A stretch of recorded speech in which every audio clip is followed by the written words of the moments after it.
Bonjour à toutes et à tous et bienvenue sur le Pompon, le podcast qui s'intéresse au parcours atypique et inspirant des entrepreneurs de Bordeaux et de sa région.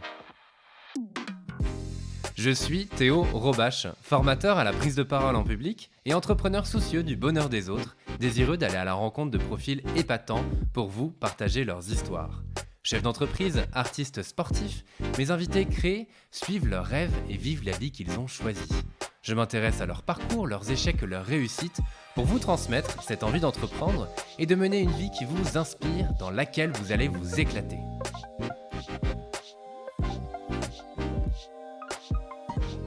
Avant de commencer, je souhaite vous parler de l'agence Pertinence. C'est la Dream Team dont vous avez besoin pour développer votre marque, appuyer votre visibilité sur le digital ou encore déléguer votre marketing. Leur talent, c'est d'amener votre entreprise là où elle doit être et elles le font avec brio. Notre point commun, c'est d'accompagner le développement des entrepreneurs et de le faire avec une énergie débordante. Alors allez toquer chez Pertinence de ma part et vous serez reçu par une équipe pleine de peps qui vous conseillera en visant juste pour développer votre activité. Pour ce nouvel épisode, j'ai le plaisir de recevoir Jean-Pierre Campèche, ancien PDG de Cobatterie puis Partélis, spécialiste de la distribution de produits du bâtiment, également président de la Fondation Bordeaux Mécène Solidaire qu'il préside depuis 7 ans et vice-président de la Chambre de commerce et d'industrie. Alors c'est marrant parce que Jean-Pierre ne voyait pas pourquoi ni comment son parcours pouvait s'intégrer dans la liste des entreprenantes et entreprenants déjà interviewés, et pourtant. C'est un homme engagé, à la fois businessman et humaniste, et oui les deux peuvent aller de pair, qui a intégré durablement au sein de son entreprise un rôle sociétal qui va bien au-delà du paiement de l'impôt et de la création d'emplois. En 7 ans de présidence de la Fondation, le budget de Bordeaux Mécène Solidaire a été multiplié par 6 afin d'avoir plus d'impact auprès des associations qui combattent les exclusions économiques et sociales, quelles qu'elles soient. C'est un échange passionnant avec cet entrepreneur aguerri qui continue de s'engager dans des projets qui le nourrissent pleinement. Je vous souhaite à toutes et à tous une très belle écoute. Bonjour Jean-Pierre. J'ai oublié ton prénom. Théo. Bonjour Théo. Et merci d'avoir répondu à mon invitation sur le Pompon. Eh bien avant de commencer, est-ce que tu peux te présenter s'il te plaît ? Alors, je m'appelle Jean-Pierre Campèche, j'ai 68 ans, je suis un homme marié, et puis je vis à Arcachon depuis quelques années. Mes origines sont du Périgord, où j'ai vécu toute ma jeunesse. J'ai fait des études à Bordeaux, et puis je crois qu'autour de l'âge de 25 ans, quelque chose comme ça, je me suis lancé dans la vie active. Ok. Très bien. Dans la vie active et une bonne partie, une bonne partie, c'est toi qui me le confirmeras, mais dans le secteur de la construction. De la distribution de produits destinés au monde du bâtiment, très exactement. Alors c'est un pur hasard en fait. Ok. C'est un pur hasard parce qu'à l'époque, après mes études, j'ai fait mon service militaire puisque je faisais partie de ces gens qui devaient faire 1 an ou 1 an et demi, je ne me rappelle plus. Et je voulais rester à Périgueux parce que c'était mes origines, je m'y trouvais bien. Des études à Bordeaux, certes, mais la ville de Bordeaux ne me tentait pas plus que ça. Et donc, du coup, j'ai cherché du boulot. Ouais. C'était juste après la crise pétrolière de 73-74, donc c'était déjà un petit peu tendu, même si on était quasi plein emploi. Ok. Et le hasard a fait que j'ai atterri dans une entreprise qui faisait de la distribution de produits destinés au monde du bâtiment, c'est-à-dire des bois, des matériaux de construction, du chauffage, enfin des choses comme ça. Tout simplement parce qu'à l'époque, j'étais joueur de rugby et je jouais à Périgueux, qui s'appelait le CAP, Club Athlétique Périgourdin, et qu'un des vice-présidents ou un des dirigeants, je ne me rappelle plus quel rôle il avait, était justement un négociant en matériaux. Et voilà, ça s'est fait comme ça. Ok, tout simplement. Et donc chez Codibois, c'est ça ? Non, pas du tout. Pas encore, ok. Ça s'appelait Sogedis Brachet, c'est une boîte qui a été rachetée 2 fois depuis, qui n'est plus du tout sous ce nom-là. Et ça, c'était quand même dans les années 76, 75, 76, quoi. Donc ça marche. c'est loin. Oui, ça fait quelques années, on va dire. C'est loin. Codibois, ça a été après. Ça a été après, ok. Qu'est-ce qui fait que donc le hasard, qu'est-ce que tu fais que tu restes dans ce secteur et qu'au final, tu y passes de nombreuses années ? Eh bien, d'abord, j'aime tout simplement ce métier. Je trouve que c'est un métier assez authentique. C'est un métier de relation avec le monde du bâtiment, c'est-à-dire les artisans, donc des gens plutôt les 2 pieds dans la terre, bien ancrés. et des relations parfois un peu difficiles, mais des relations d'hommes, quoi, si je peux dire. Donc moi, j'aime ce métier par ce bout-là. Je l'aime aussi parce que c'est très diversifié en termes de produits. Une construction, si on la désosse, on se rend compte qu'il y a énormément de produits, donc d'origine de produits, de technologies, etc. Et puis il y a tout un monde qui tourne autour, que sont les architectes, les bureaux d'études, les promoteurs, etc. C'est très très varié en termes de relations aussi. Ouais. Et puis voilà. Et puis je crois qu'il y a surtout le cheminement après que j'ai eu à l'intérieur de ce métier qui a fait que je suis resté dans ce métier. Parce que si j'avais pas eu ce cheminement-là, j'aurais peut-être cherché fortune ailleurs. Alors quel a été ce cheminement justement ? Le cheminement, il a commencé, je le disais tout à l'heure, en Dordogne, à Périgueux, où je suis rentré dans une entreprise de distribution comme commercial, parce que je ne connaissais rien à rien, donc il fallait bien que je fasse mes classes. J'ai dû rester 2 ans, je crois, quelque chose comme ça. Ensuite, je suis venu sur Bordeaux pour diriger une agence dans un groupe régional privé qui s'appelait Codibois, effectivement, comptoir de la distribution des bois, qui lui-même s'est cédé au groupe Point P, qui commençait à émerger en France à l'époque, loin de la taille qu'il a aujourd'hui, mais qui commençait à émerger et à construire un grand réseau national, en rachetant justement des indépendants. Et ça a été l'opportunité pour moi, assez rapidement, passant de Codibois à Point P par le biais du rachat, de diriger un réseau d'une quinzaine d'affaires sur Bordeaux et la région Gironde, Landes, Gers, etc. Voilà, donc du management, une taille de responsabilité un peu plus grande, etc. Je ne sais plus, je devais avoir 30 ans, quelque chose comme ça, 32 ans. Et ensuite, j'ai eu l'opportunité d'intégrer un groupe régional privé qui est vendéen, qui s'appelle VM Matériaux, qui cherchait un directeur général. J'ai fait le pas, je suis parti de Bordeaux, j'ai quitté l'Aquitaine. Le cœur gros quand même, parce que je suis un Aquitain avant tout. Et je suis allé m'installer à Nantes. Okay. Alors bon, il y a beaucoup de similitudes entre Nantes et Bordeaux, mais enfin, c'est pas tout à fait la même chose. Il fallait recommencer à se construire une vie sociale, une vie relationnelle, des mentalités un peu différentes. J'ai quand même passé 8 ans dans cette région. Et j'ai été chassé, 8 ans plus tard, par le groupe Pinault, par François-Henri Pinault lui-même, et pour prendre la direction régionale de Pinault Aquitaine, avec un projet qui était très intéressant, c'était un projet à fort développement. Et du coup, ça répondait à 2 choses. Avoir une certaine forme d'autonomie en partant sur un développement régional où il fallait passer de 100 à 1000 en l'espace de quelques années. Donc c'était du rachat, des implantations. Non, c'est une image. D'accord, ok, pardon. Voilà. Je me rappelle plus à l'époque. C'était en francs. Je me rappelle plus quel chiffre d'affaires au départ, mais je sais que lorsque je suis parti, on faisait 1,5 milliard de francs de chiffre d'affaires.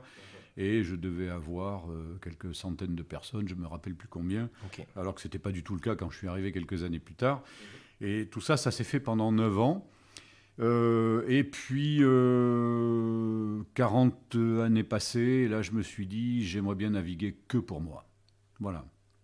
Et donc, j'ai cherché une possibilité de rachat d'une petite entreprise, pas obligatoirement dans la distribution des produits de bâtiment. Je me suis dit, après tout, pourquoi pas un autre domaine d'activité. Et là, il s'est posé un problème, c'est que soit c'était trop petit, ce que je pouvais trouver.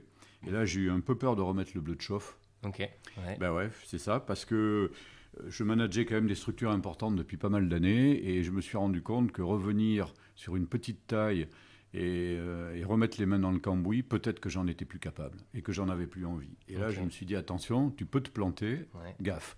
Il y a un risque, Et alors, passer à la taille au-dessus, c'était un problème financier. J'avais pas le fric pour pouvoir acheter une boîte d'une certaine taille. Il y a des solutions toujours, je dirais, de partage de capital, d'association, etc. Et ça me tentait pas trop. Et à ce moment-là, j'ai été contacté par les propriétaires de Cobatterie, qui sont des gens qui sont à Paris, qui avaient d'autres entreprises. C'était un groupe assez diversifié, un groupe familial. En fait, c'est un groupe financier familial, relativement diversifiés dans des activités même pas complémentaires, et qui, entre autres choses, avaient de la distribution de produits destinés au monde du bâtiment, donc Cobatterie, et une affaire qui distribuait des bois et des dérivés du bois. Et le dirigeant de cette affaire venait de décéder accidentellement. Il ne voulait absolument pas la vendre.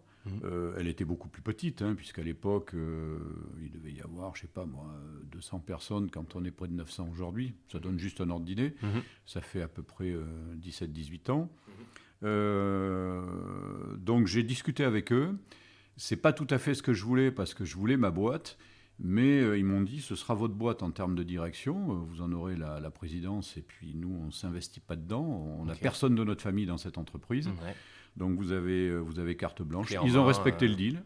J'ai vraiment eu carte blanche pour pouvoir manager la boîte à ma main, comme si c'était la mienne. Voilà, ce qu'il y avait d'intéressant, c'est que je partais quand même sur déjà une taille un peu plus proche de ce que j'avais précédemment quand j'étais dans le groupe Pinault et que je venais de quitter, qui était une direction régionale, certes, mais avec une taille importante. Et puis, ils m'ont permis un petit accès au capital.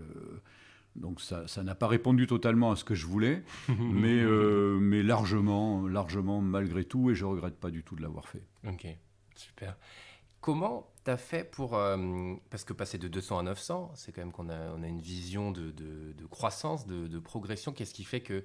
Qu'est-ce qui te... Alors, c'est une question que je pose enfin, je pense que je la reposerai quand même, mais qu'est-ce qui t'anime pour faire grossir des boîtes? Et alors, tu l'as fait avec Cobatterie, mais tu l'avais fait avant aussi. Oui, je l'avais fait avant. Alors, avant, je l'avais fait parce que c'était le projet de l'entreprise dans laquelle j'étais. Donc, je me suis inscrit dans ce projet et j'ai appris. Parce que j'avais fait un tout petit peu de croissance dans mes fonctions précédentes, notamment chez VM Matériaux, mais pas à la taille où je l'ai faite chez Pinault. Donc, je me suis mis à l'aise avec ça, parce que la croissance, c'est facile à décréter, mais il faut pouvoir la faire. Il faut trouver les bonnes entreprises, il faut avoir la capacité à bien analyser la boîte qu'on va reprendre, tant sur le plan, économique, que de potentialité, que de stabilité humaine, etc. Et puis, après, il faut intégrer, etc. Donc, ça s'apprend tout ça. Et quand je suis arrivé sur Cobatterie, j'avais cette expérience-là. J'étais un peu dans ce trend-là. Et du coup, ça a été assez simple pour moi de le faire. Les gens, les propriétaires de Cobatterie m'ont pas donné d'objectif particulier. Ils m'ont dit, voilà, nous, on souhaiterait de la croissance, vous allez à l'allure à laquelle vous voulez. Ok, c'est large. C'est large.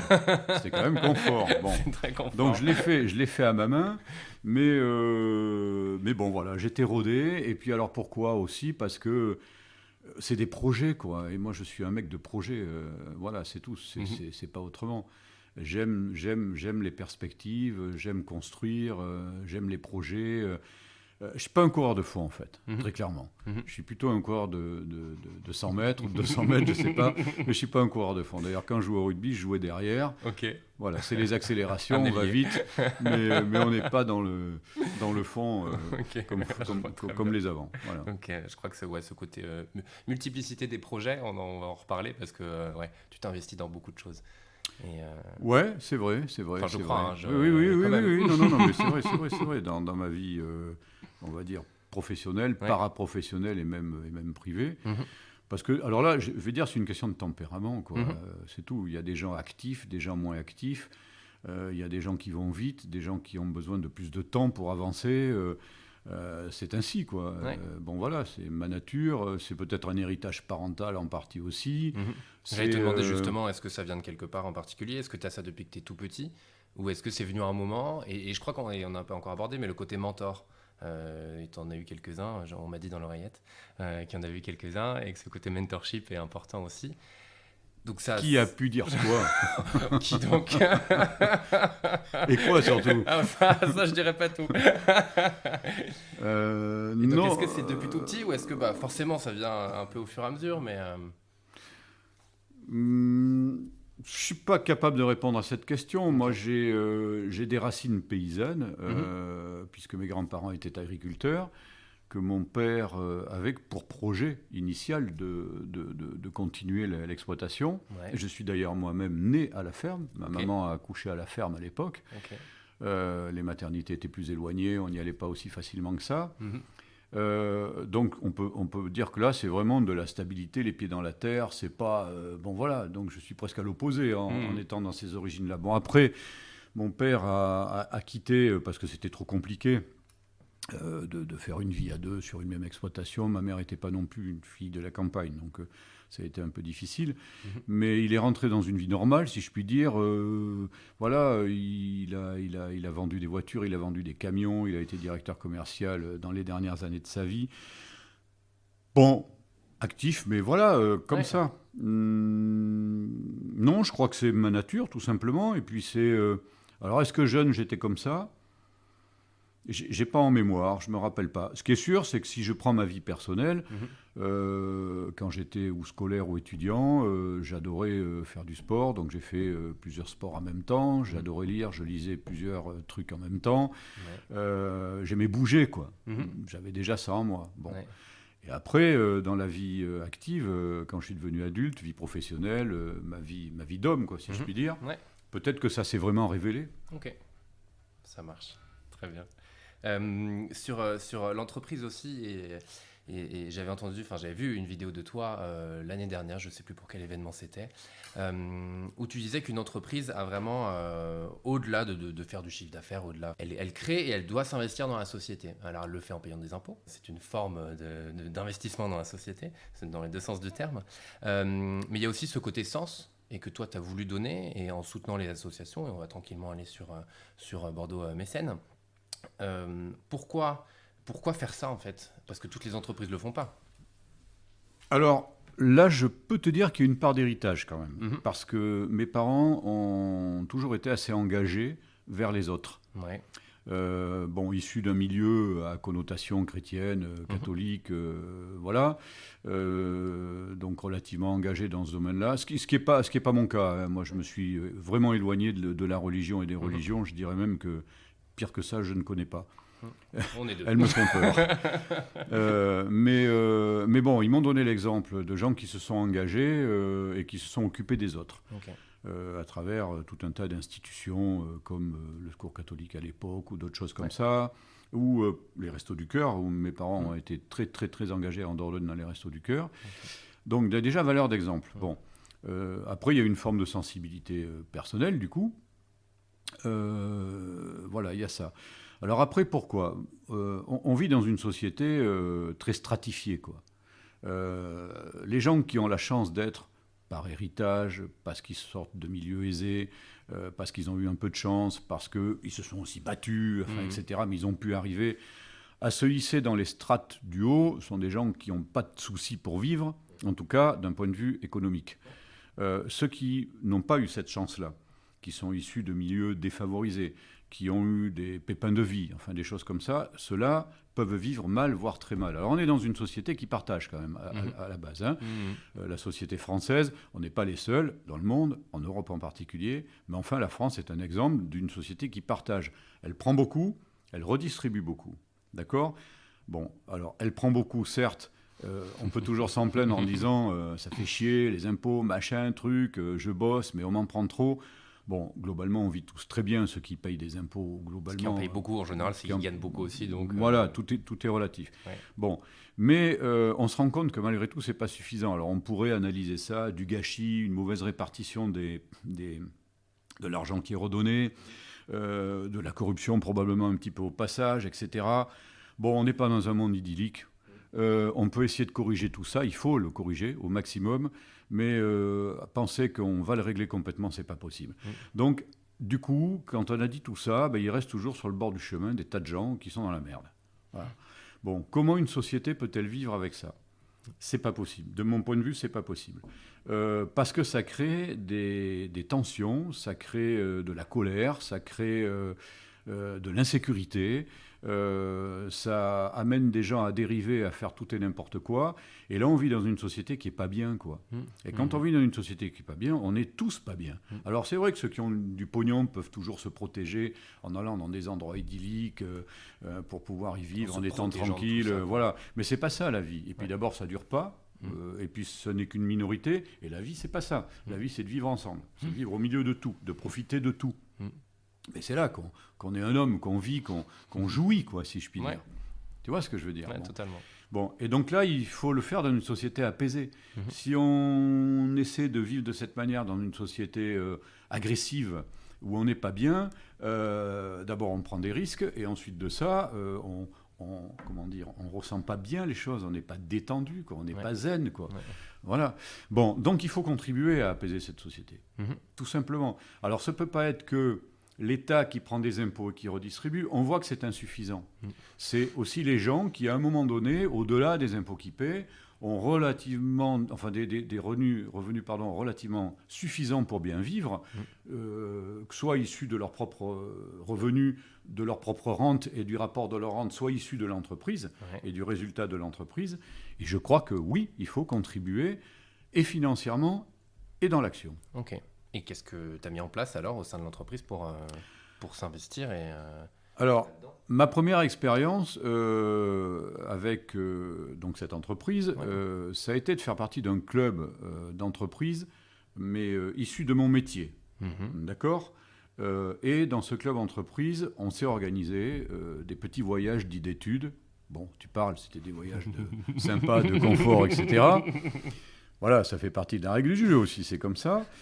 Mais un jour, on s'est dit, on a de la chance de pouvoir profiter de ça, ce serait bien de laisser une trace, et montons une fondation, ou montons quelque chose comme ça. Donc on a monté ce qu'on appelle un fonds d'action, puisqu'il y a tout un tas de différents niveaux juridiques par rapport à ça. Et j'en ai pris la présidence à un moment donné, parce qu'on me l'a proposé, mes confrères me l'ont proposé. Elle avait déjà quelques années.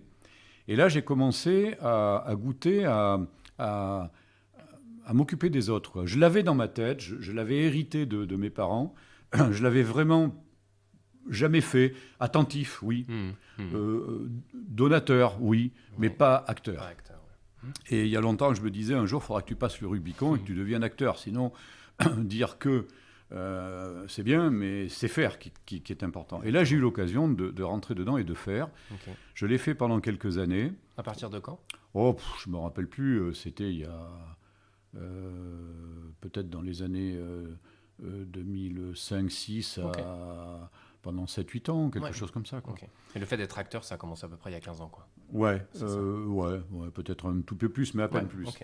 Et là, j'ai aimé. J'ai aimé parce que j'étais confronté à des gens en difficulté, confronté à des gens qui œuvraient, des bénévoles, des gens qui donnaient beaucoup, enfin, un milieu que j'ai découvert, quoi. Voilà, tout simplement, très différent de ma sphère sociale habituelle. Et voilà. Et il se trouve que vers la fin de ce mandat, parce qu'un mandat de président d'un truc comme ça, il faut que ça s'arrête à un moment donné, j'ai transmis le flambeau à une consoeur d'ailleurs, qui a un négoce de matériaux en Bretagne. Alain Juppé, à Bordeaux, avait l'intention de mettre en place un fonds d'action, une fondation, un fonds de dotation, je crois que c'était un fonds de dotation, qui soit financé par du privé pour venir en sus, en complément des fonds publics, aider les associations du Bordeaux et du Grand Bordeaux qui s'occupaient des publics en difficulté. Conscient de son côté que, malheureusement, et c'est le paradoxe, plus cette société s'enrichit, plus elle crée de pauvreté. C'est très paradoxal, mais c'est comme ça. C'est le cas, Conscient que dans sa ville, c'est un cas, c'est une réalité, que les subsides d'État se rétrécissaient et que la redistribution faite soit par les collectivités territoriales et dont la sienne, c'est-à-dire la mairie et la métropole, n'arrivait plus suffisamment à faire face aux besoins de soutien social. Et partant de là, pourquoi pas le monde du privé. Et donc j'ai été prospecté par la déléguée générale de Bordeaux Mécènes Solidaires, qui est toujours la même, qui est en place aujourd'hui, qui est ma collaboratrice. Et j'ai trouvé l'idée assez géniale. Et je me suis dit, ouais, c'est bien de s'investir dans un club entreprise pour aider des associations de taille nationale, c'était. Et en bas de chez toi, il y a aussi des emmerdes et des problèmes. Je trouve que l'idée est géniale, je vais le faire. Et donc je suis devenu mécène par l'entreprise. Et je me suis intéressé petit à petit à ces associations, la locale, à ce qu'elles faisaient. Je posais des questions. À un moment donné, la déléguée générale m'a dit « Ce serait bien si vous veniez peut-être passer un peu de temps avec nous pour sélectionner les projets. » Bon, chemin faisant, je me suis intéressé à ça. Et il se trouve que la présidente de l'époque était une élue de la mairie de Bordeaux, mais n'avait pas vocation à le rester, parce que Alain Juppé souhaitait que ce soit une fondation totalement privée, financée par du privé, et managée par un gars du privé. Et on m'a tendu la perche pour prendre la présidence. Voilà. J'ai hésité quelques mois parce que j'avais déjà pas mal de choses. L'entreprise, les fédérations dans lesquelles j'étais investi, mes fédérations professionnelles, des groupements d'achat. J'étais déjà à la chambre de commerce. Ça faisait un peu beaucoup. Ouais. Tu dors un peu ? Oui. Ouais. Non, mais ça, c'est une image. Le mec qui travaille, qui a plein de trucs. Je dors 4 heures. Qui dort 3 heures par nuit, mais qui est toujours tonique. Bon, il y a un petit coup de coque et on est reparti. Non, ma vie est normale. Ma vie est normale. On peut très bien avoir plein d'activités, rentrer entre 20h et 21h chez soi, se lever à 6h le matin et repartir. Yes. Bon, voilà, ça dépend à quelle allure on le fait. C'est tout, quoi. C'est pas autre chose. Bon, les surhommes, ça va. Voilà. Et donc, du coup, j'ai accepté et j'ai pris cette présidence. Et Bordeaux-Mécène, à l'époque, ça s'appelait pas comme ça, d'ailleurs. Ça s'appelait... c'était un nom un peu ringard. C'était... Bordeaux, Mécène et fraternel et machin et truc, enfin je sais plus quoi. Il fallait un peu moderniser. Quoi. Bon. Donc on l'a appelé Bordeaux Mécène solidaire. Et voilà. Et depuis, on progresse bien puisque lorsque j'ai pris la présidence, à l'époque on devait avoir un budget, j'en sais rien, de 80 000 € à tout casser. Avec ça, il fallait payer une salariée parce qu'il fallait bien quelqu'un et puis le reste on le redistribuait. Et aujourd'hui on est sur un budget de plus de 500 000 €. Ok. Donc entre les deux, on a fait du boulot, on a expliqué qui on était, ce qu'on voulait, ce qu'on faisait. On a convaincu les chefs d'entreprise de nous suivre parce que notre financement, il est 100% par le monde de l'entreprise. Et du coup, on a pris une place non négligeable. Alors, ce n'est pas le fait d'avoir pris une place, on n'est pas dans la compétition commerciale. Là. Non, on a pris une place. J'entends par là que on est un acteur qui aide réellement et vraiment. Avec un budget comme ça, on peut faire du bien, on peut soutenir plein de projets. Voilà. Ok. Et alors justement, on va parler de quelques projets, si tu pourras en sélectionner quelques-uns qui sont soutenus par Bordeaux-Mécène. Et comment, et puis pour finir aussi sur cette partie-là, qu'est-ce que tu as mis en place au sein de Partédis et qu'est-ce que ça fait aussi auprès, parce que j'imagine qu'il y a un impact sur les employés de s'engager. Oui. Quand même, on parle de marque employeur de plus en plus. Oui. Et ça, j'imagine que ça rentre en jeu. Clairement, il y a une évolution qui est très positive là, depuis quelques années. C'est que si, et les chefs d'entreprise et les salariés des entreprises commencent à vouloir donner un sens à leur action qui ne soit pas qu'un sens économique. Voilà. Je suis chef d'entreprise, je peux ne donner qu'un sens économique, c'est-à-dire chercher la progression économique, le résultat, la distribution de dividendes, l'enrichissement, etc. Ok, certes, c'est pas mal parce que la création de valeur permet à cette société de vivre et puis de créer de l'emploi, etc. etc. Sinon, il faut aller dans des régimes purement despotiques et communistes. Et puis là, on aura tout compris que ça peut se passer autrement, mais ce serait peut-être plus compliqué. Bon, mais il ne faut pas que ça, quoi. Donc, donner un sens, c'est aussi s'intéresser à une démarche sociétale de l'entreprise. Et plus ça va, plus je trouve que les chefs d'entreprise sont sensibilisés à ça. Et les générations qui arrivent là, depuis une quinzaine d'années dans le monde de l'entreprise, et qui n'hésitent pas à poser la question. Une fois qu'ils ont compris qui on était, quel type de job on proposait, combien on le payait, ils vont aussi poser une question. Et avez-vous une démarche sociétale ? Donnez-vous aussi un sens à votre démarche, autre qu'une démarche économique, quoi. Et parfois, il y en a qui ne vont pas dans certaines entreprises, bien qu'on soit prêt à les accueillir sur un emploi, parce qu'ils sentent que la mentalité ou l'atmosphère qui s'en dégage n'est pas tout à fait en correspondance avec le sens qu'ils ont envie de donner à leur action. Totalement. Et ça, c'est super. Ouais, c'est clair. Voilà. Alors, comment on fait ? Déjà, on est valeur d'exemple. C'est-à-dire, à partir du moment où un patron s'engage, les cadres qui sont autour regardent, se disent tiens, le boss, il fait ça, voilà. Alors, j'en ai parlé, je leur ai expliqué, je leur ai dit voilà, je pense qu'on n'a pas de politique RSE vraiment affichée. Voilà une possibilité de le faire. On est à Bordeaux, on a un siège à Bordeaux. C'est une ville importante, c'est une métropole, il y a 18% de pauvreté. Alors on peut tout décliner derrière ça, mais il y a énormément de problématiques qui se posent, précarité, difficulté d'accès à l'emploi, problèmes sociaux, etc. Accès au logement, enfin bon. On est là, on est un acteur connu, reconnu, engageons-nous, faisons quelque chose, et faisons-le... pas pour faire de la com ou de la pub. Et d'ailleurs, au final, vous n'en faites pas. Jamais. Ouais. La seule pub qui est faite, c'est par les 900 employés. Oui, alors non, de la communication purement commerciale, on en fait un peu, mais de la communication sur les actions qu'on peut mener en marge de notre activité principale et des actions sociales, par exemple, ou de RSE, on ne communique pas là-dessus. Ça doit se passer avec ceux qu'on va aider et en interne. Voilà. Et donc, effectivement, on a décidé à ce moment-là de faire ce qu'on fait tous les ans, c'est de faire une action solidaire à l'intérieur de l'entreprise. Ça consiste pendant 2 mois, plutôt octobre et novembre, je crois, de mémoire, c'est ça, voire même 3 mois, me semble-t-il. 3 mois, c'est ce que j'avais entendu, c'était 3 mois. C'est ça, ouais. À mener une action, à nous appuyer sur une action commerciale, puisque c'est notre métier. Ouais. Et de retirer un certain nombre d'euros d'un certain nombre de produits vendus pour pouvoir abonder un compte qui sera ventilé sur différentes actions qu'on veut soutenir. Donc il y a la part de nos clients qu'on fait agir dessus en disant si tu achètes ça, tu donnes 3 euros pour telle action, si tu achètes ça, tu donnes 5 euros, là tu donnes 10 euros. Oui, donc ils sont au courant. Ils sont bien évidemment au courant. Il y a même un catalogue qui est édité avec tous les produits qui sont dessus. Et voilà. Et ensuite, il y a ce que nous abondons nous-mêmes au niveau de l'entreprise et qui double la mise de ce que les clients nous ont donné en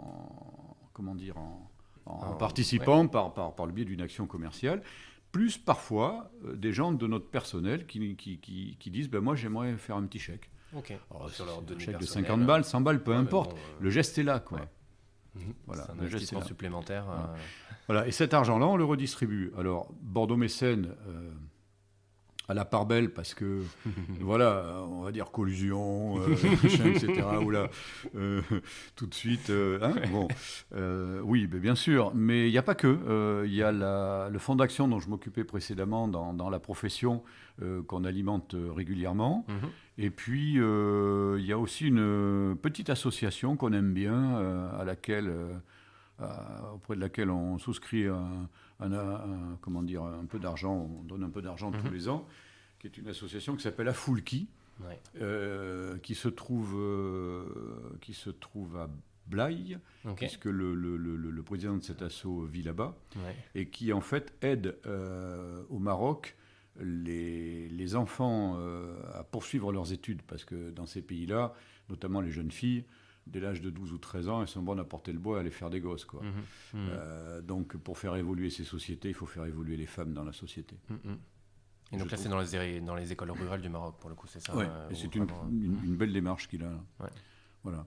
Ok, parfait. Et donc il y en a d'autres aussi, il y a Village d'enfants, SOS Village d'enfants, c'est ça ? Oui, alors SOS Village d'enfants, on l'aide par le biais du fonds d'action Négobois, Négoce de bois, dont je me suis occupé pendant quelques temps. Ok, ça marche.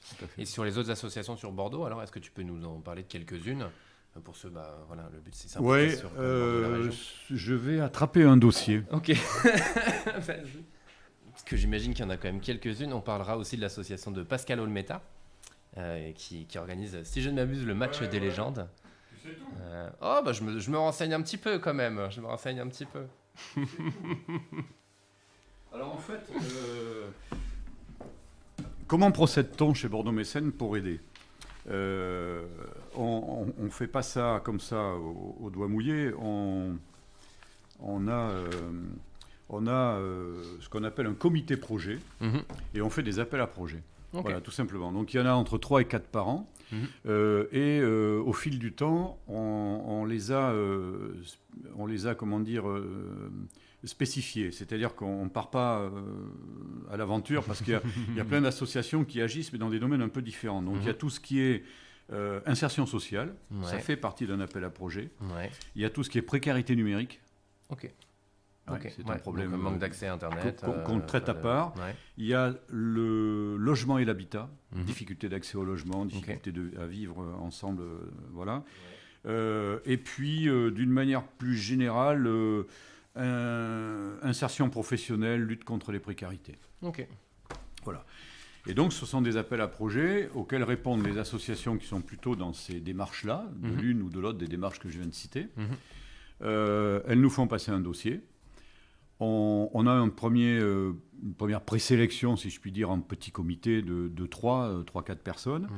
Et la sélection que l'on a retenue, qui sont souvent 15-20 projets, eh bien, on les auditionne. Et là, on a un comité projet un peu plus élargi, dans lequel il y a les gens de Bordeaux Mécène, c'est-à-dire moi-même, la déléguée générale, et puis une autre personne qui est salariée, qui est celle qui est en contact, qui fait l'animation des mécènes. D'accord. Il y a des mécènes. Il y a quelques personnes issues de la collectivité territoriale orientées vers le social, bien entendu, parce qu'ils ont une très bonne connaissance du terrain. Voilà, tout simplement. Et puis, c'est 15 personnes à peu près. Et à la sortie, on retient un certain nombre de projets parce qu'ils vont correspondre à nos valeurs, à ce qu'on a envie de faire, parce qu'il y a des projets qui ne tiennent pas la route, il y en a qui tiennent la route, il y en a qu'on encourage à retoquer leurs projets parce qu'ils vont aller à la catastrophe, etc. Et puis voilà comment ça fonctionne. Et on distribue grosso modo 400 000 € par an dans nos projets. Ça marche. Un projet moyen, c'est 8 à 10 000 €. Donc on en soutient entre 40 et 50 projets par an, ce qui est pas mal, en nombre. Très bien, alors ils sont suivis sur un an ou plus? Est-ce que tu prends une asso pendant un an et après, non, pas obligatoirement. Non, il y en a quelques-uns qui ont des projets sur 2 ou 3 ans. Donc on va s'engager, quoi. Je veux dire, on ne peut pas dire à une asso, on te suit un an et puis on verra l'année prochaine. C'est trop dangereux pour eux, quoi, parce qu'ils n'ont pas beaucoup de subsides. Donc il faut vraiment qu'ils aient la certitude que leur truc, ils peuvent le mener jusqu'au bout. Bon, donc si on y croit pour 3 ans, si c'est 3 ans. Quoi, voilà. Mais il y a des projets à 1 an, il y a des projets à 2 ans. Voilà. Et j'imagine qu'il y a un accompagnement qui n'est pas que financier. Absolument. Et là, c'est, j'ai envie de dire, la déformation du chef d'entreprise. Quoi, Très clairement, donner de l'argent, c'est bien, mais voilà. Ça fait pas tout. Non, ça fait pas tout. Pas donc on suit tous les projets. Absolument, on les suit. Soit par prise de contact direct, soit par prise de rendez-vous en se disant on se revoit dans 6 mois, puis on se revoit dans 6 mois pour voir où vous en êtes, comment vous avancez, etc. Mais oui, on suit les projets. Et en plus, au-delà de les suivre sous une démarche un peu de contrôle, quoi, de la manière dont est mené le projet et de la manière dont l'argent qu'on a pu distribuer et dépenser, on soutient, on aide aussi, parce que dans les associations, il y a des gens assez professionnels, et je suis d'ailleurs assez sidéré de voir le professionnalisme des associations, en règle générale, dans le social. Mais il y a aussi des gens qui sont un peu plus amateurs, ou en tout cas peut-être parfois un peu jeunes et pas assez expérimentés. Et là, nous, on va les aider aussi à mettre en place leurs projets. Voilà. Et donc c'est drôle parce que c'est vraiment ce côté mi-businessman et mi-humanitaire. Je ne sais pas si le terme te convient, mais c'est un mélange des deux. Humaniste, oui. C'est un mélange des deux. Ouais, c'est un mélange des deux. Tout à fait. Mais c'est normal. Qui sont compatibles d'ailleurs. Mais c'est totalement compatible. Totalement compatible. Et les associations qui ont des résultats sur les projets qu'ils mettent en place sont des associations qui ont aussi un sens de la gestion, de l'organisation et de la méthode. Il faut. Sinon, ça part à volo. Et alors, ok, il y a la bonne volonté, il y a les bonnes intentions, mais ça s'arrête là, quoi. Tout est flambé pour rien. C'est dommage. Voilà. C'est dommage. Mais il y a beaucoup de professionnels dans les assos, je trouve. C'est vraiment un très bon niveau en règle générale. Ok. Parce qu'il y a des présidents, souvent issus du monde de l'entreprise, au passage. Ouais. Alors, pas obligatoirement chefs d'entreprise, hein, c'est des gens qui ont été cadres, salariés, ou issus du monde du public, peu importe.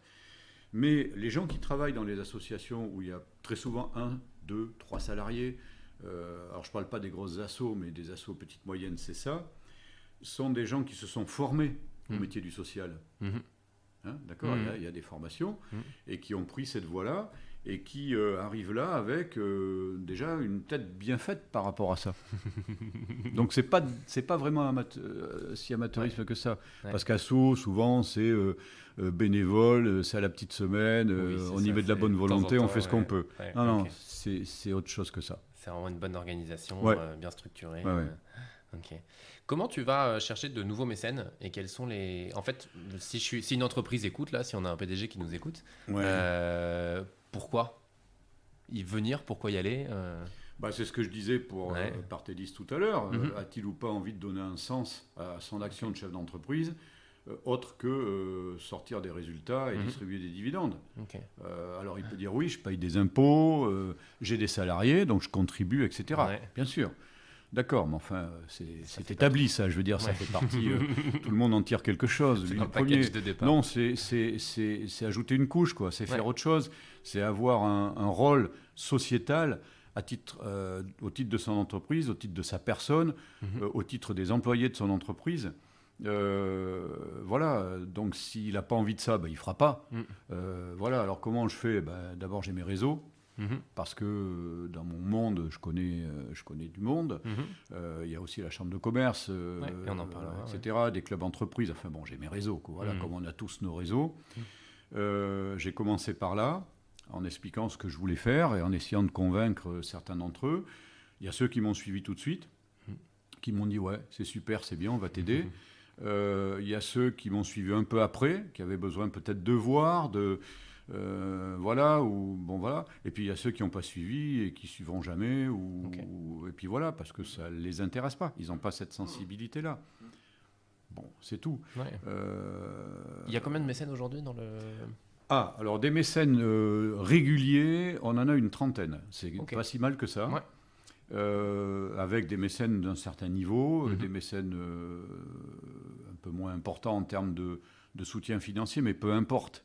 Comme on dit, les petits ruisseaux font les grandes rivières. Exactement. Et voilà. Et après, il y a des actions qu'on mène qui sont des actions un petit peu événementielles, parce que pour faire grimper ce budget et redistribuer un peu plus, on s'est rendu compte que le mécénat direct, on commençait à plafonner. Et c'est tout là le problème, quoi. C'est que faire marcher ces réseaux, une fois qu'on a fait le tour... on ne peut pas attirer à chaque fois sur les mêmes... On prospecte. Depuis qu'on s'est organisé d'ailleurs par thème, insertion sociale, précarité numérique, etc., on se rend compte qu'on sensibilise peut-être un petit peu plus de mécènes, parce que je prendrai le cas du numérique. La précarité numérique, c'est un vrai problème, parce qu'elle est d'abord issue de la précarité sociale. Rarement... sont en précarité numérique les gens issus d'un milieu social aisé parce qu'ils ont l'ordinateur, les moyens de se former, ils vivent dans un monde où c'est pas compliqué, quoi. Par contre, ceux qui sont issus de milieux sociaux compliqués, difficiles, qui ont souvent pas de formation, qui sont pas à l'aise avec un écran, qui ont rien, qui n'ont pas de matériel, qui n'ont pas les moyens d'en acheter, etc., ils sont déjà en précarité sociale. On va y ajouter la précarité numérique, c'est pire que tout.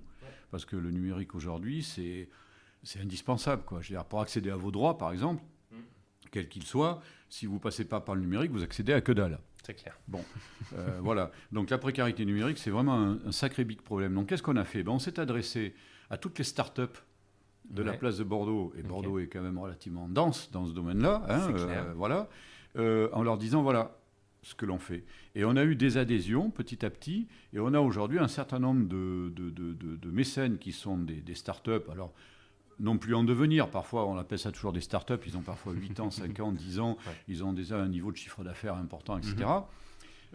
Mais on a pu faire toute une démarche autour de la précarité numérique, et on est très engagé dans ce thème-là, grâce aux entreprises qui ont dit, oui, ce thème-là, c'est un peu notre métier à nous, on comprend, effectivement, on va vous aider. Voilà.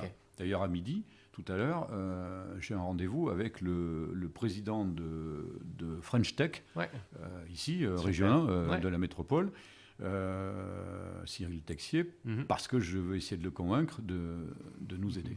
Le message est doublement passé alors. Tu le passeras tout à l'heure et là il vient d'être donné. Super. Et j'imagine que vous envoyez un peu à tous ces mécènes le résultat des actions qui sont faites. Parce qu'au final, concrètement, sur le terrain, qu'est-ce que... Ah non, il y a beaucoup de retours d'informations. Ça c'est indispensable. Là aussi, le monde de l'entreprise. Si dans une boîte, vous menez votre barque tout seul et que vous n'informez personne de ce que vous faites, vous allez vous retourner un jour, vous êtes loin de tout le monde. Et là, vous êtes comme un couillon. Donc, dans une entreprise, on informe tout le temps. On informe des résultats, on informe des projets, on informe de tout ce que l'on met en place, de l'organisation, etc. Là, c'est exactement la même chose. Nos mécènes sont vraiment informés. D'abord par une newsletter, ensuite par des mails personnalisés. On n'arrête pas. On n'arrête pas de leur dire... voilà où on en est, voilà comment on avance, voilà les projets retenus, voilà le budget, voilà ce qu'on a dépensé, etc. Ok, parfait.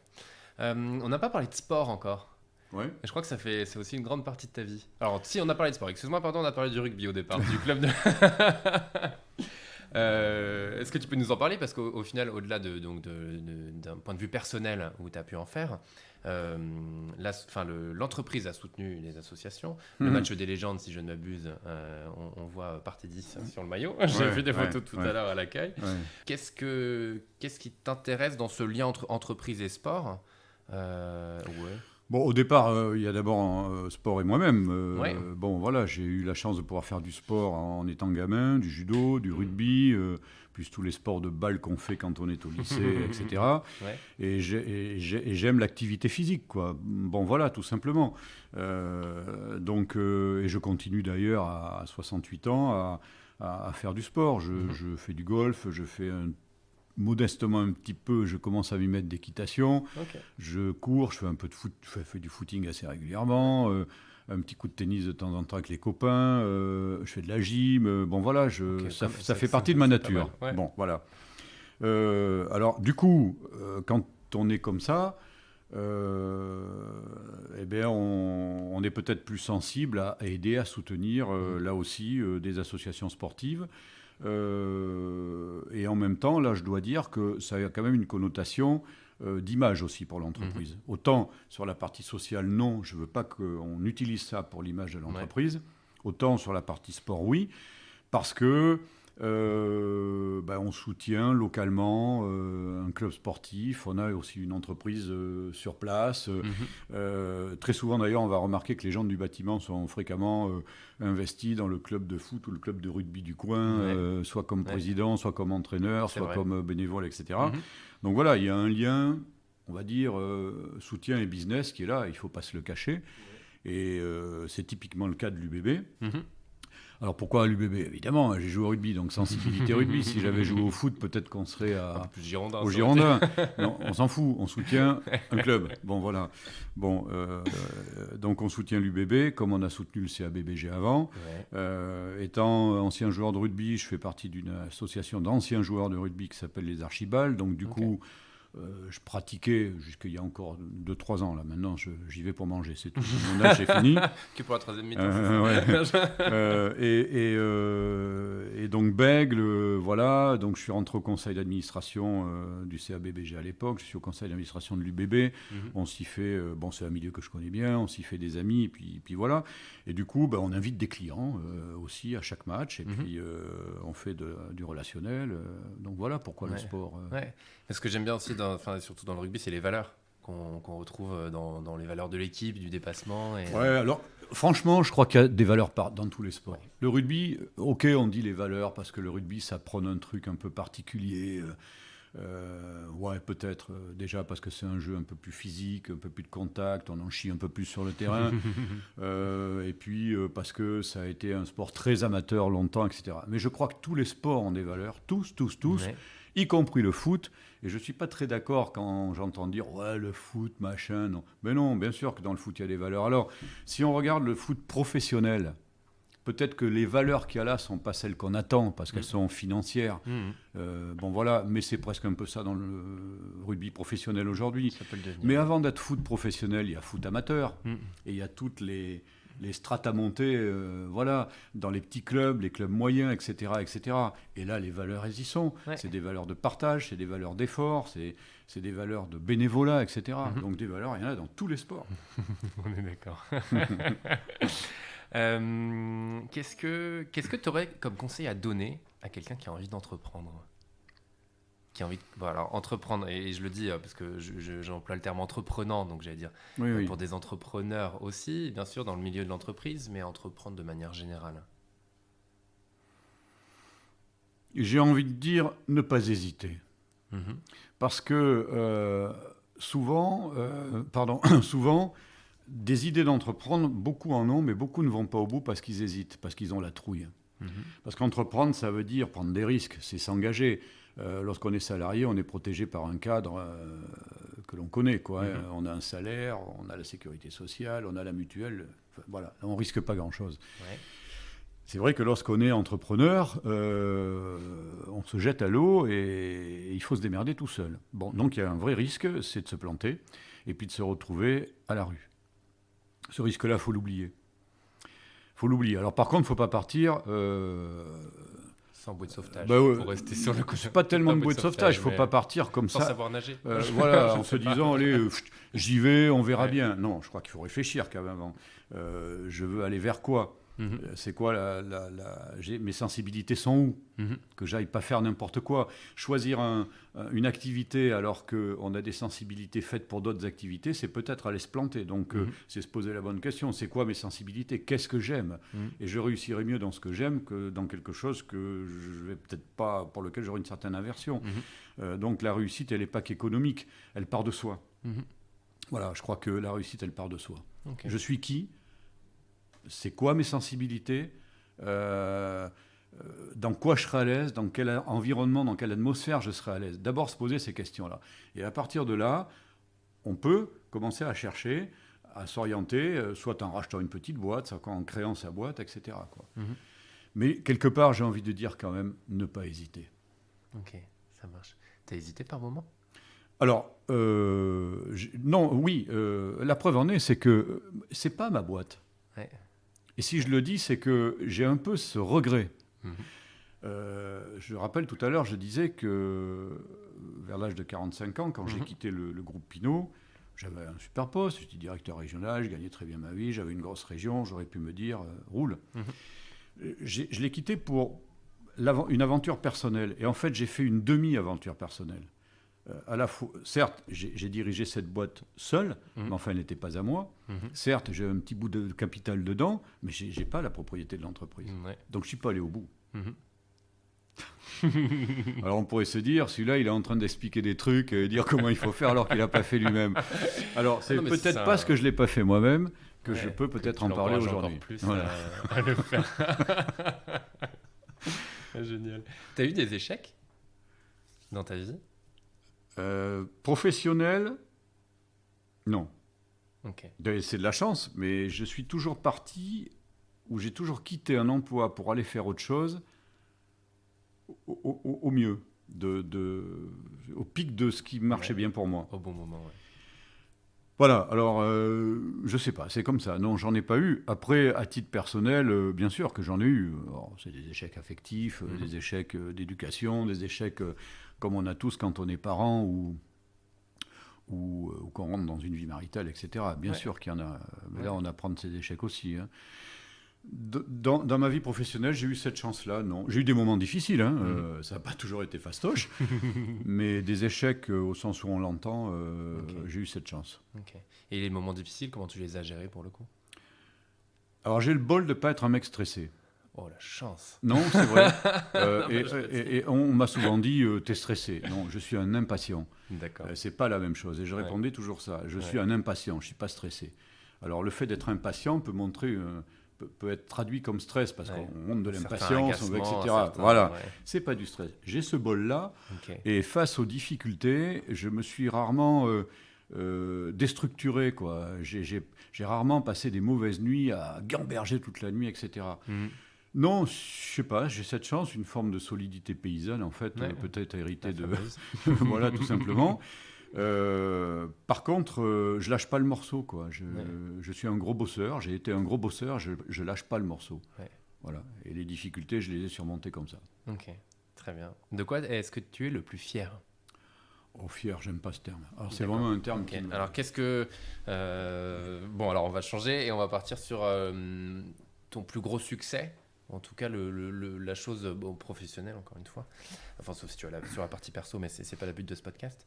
C'est pas le but de ce podcast. De quoi, ouais, quel est ton plus gros succès et s'il y avait un truc à retenir dans tout ce que tu as fait ? Alors, ce qui m'a rendu le plus heureux, on va dire, professionnellement parlant, c'est ici, c'est Partédis. Okay.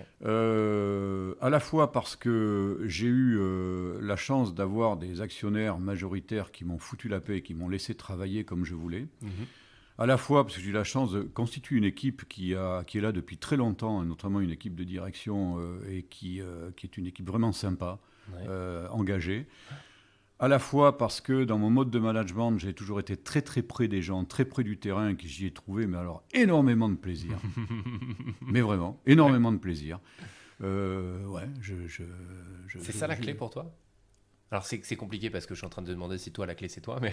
Pour moi oui, pour d'autres peut-être pas, j'en sais rien. Mais en tout cas, moi ce qui m'a permis de faire avancer l'entreprise, ça a été cette relation forte avec les hommes, avec les gens, la confiance qu'il y avait entre nous. Mais réellement, souvent c'est du discours ce genre de truc. Non, là c'est du concret. Je suis allé beaucoup sur le terrain et on a quand même une centaine d'agences. Je peux te dire que j'ai passé des heures de bagnole et des heures, mais j'aimais ça. Ouais. J'aimais ça. Ouais. J'aimais retrouver les équipes, j'aimais boire un coup avec eux le midi ou le soir, après avoir fait le point. Voilà, bon, voilà. Et ce qui a été le... Alors, entre guillemets, si je dois être fier de quelque chose, j'aime pas trop ça, mais voilà. C'est la façon dont ça s'est transmis. C'est-à-dire que j'ai préparé cette transmission depuis plusieurs années. Et... même si ça a été dur pour moi, parce qu'on ne lâche pas les choses comme ça, et j'ai un peu souffert de ça, le résultat, c'est que la personne qui a pris la suite, c'est un garçon qui bossait avec moi depuis plus de 15 ans, et qui est tout à fait à la hauteur, et qui est probablement plus brillant que moi je ne l'ai été, parce qu'il est plus complet. C'est d'avoir gardé toute l'équipe de direction, elle n'a pas bougé, et d'avoir pu faire adhérer cette équipe à ce projet-là. Et ça, ouais, je peux dire que j'en suis assez fier. Ok, voilà. Bravo. Voilà. Pour le coup. Est-ce que tu aurais un livre à recommander ? Un livre, parce que parfois on a des lectures qui nous inspirent. Je suis un lecteur. D'abord, je suis un passionné de BD. Ok, génial. J'ai dois avoir plus de 2000 BD chez moi. Ouais. Donc je lis énormément de bandes dessinées. J'y trouve un plaisir fou. Scénario, dessin... voilà, atmosphère qui s'en dégage. Ouais. Et après les lectures, je suis vraiment très hétérogène quoi, dans mes lectures. Je lis un peu de tout. Alors, j'ai pas en mémoire spécialement un livre à recommander. Okay.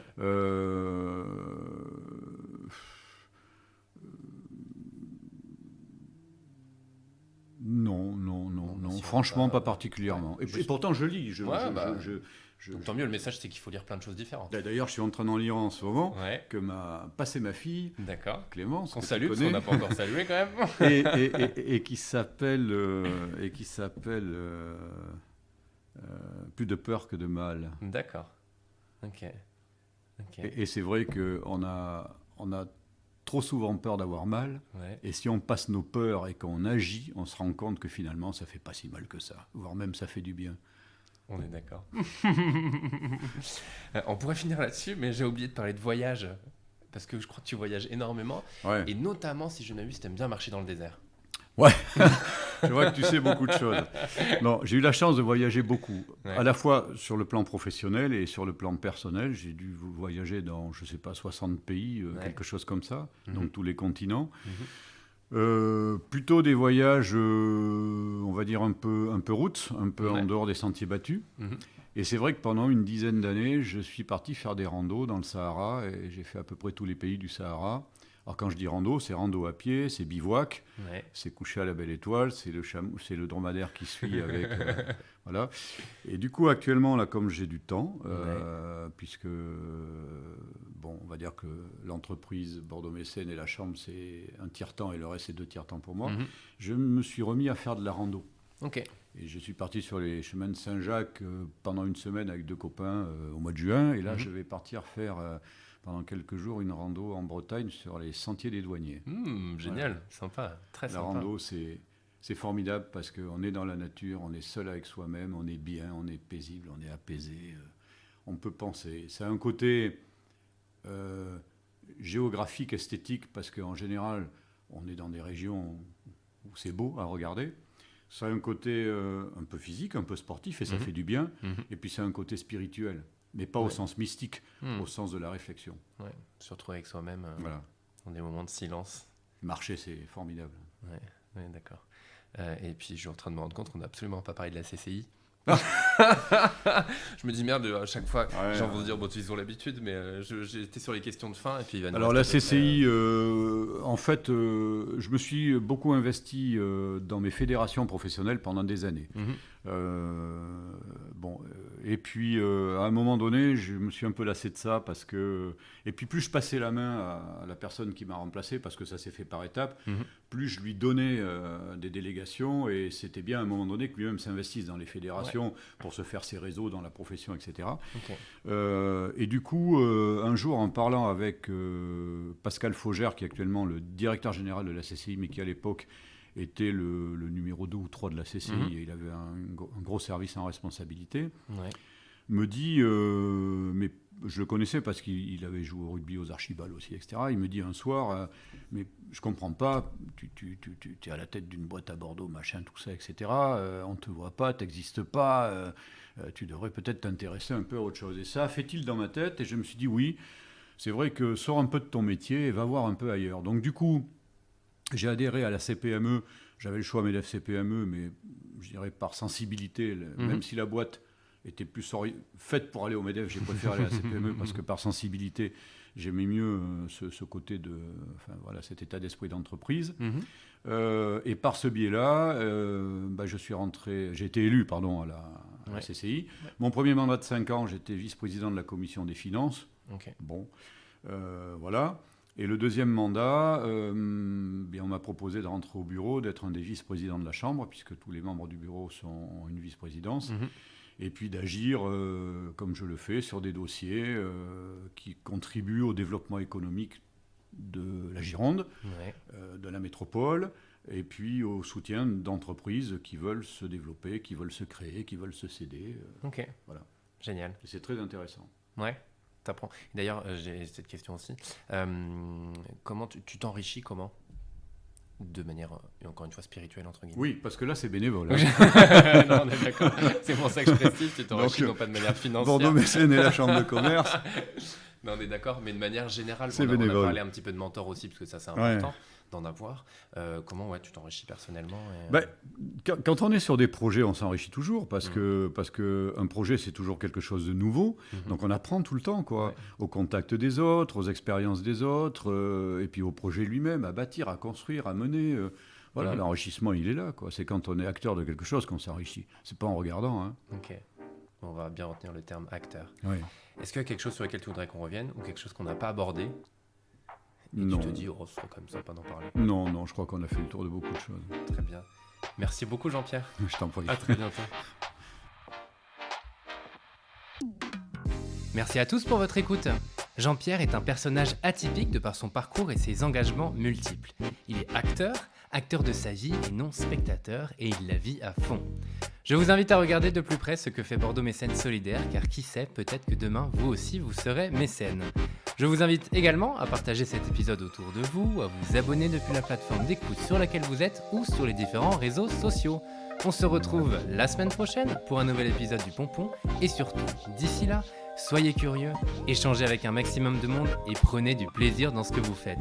Bonne semaine à tous!